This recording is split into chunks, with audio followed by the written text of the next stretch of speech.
Balang araw, hindi mo na makakasama ang kapatid mo, ang magulang mo, o ang mga taong araw-araw mong nakikita sa bahay.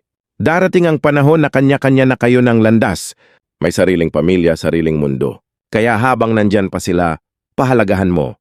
Huwag mong sayangin ang bawat tawanan, simpleng kwentuhan o sabay-sabay na pagkain sa hapag. Hindi mo alam, baka yun na pala ang huling beses. Madalas kasi, dun lang natin nare-realize ang halaga ng isang tao kapag wala na sila sa tabi natin. Kaya habang may oras pa, yakapin mo sila. Sabihin mong mahal mo sila.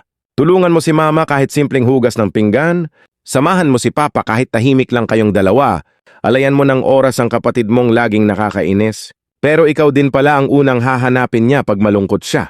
Ang oras ay hindi na ibabalik at ang mga tao darating at aalis. Pero kung pinili mong magmahal ng totoo habang nandyan pa sila, yun ang hindi kailanman mawawala.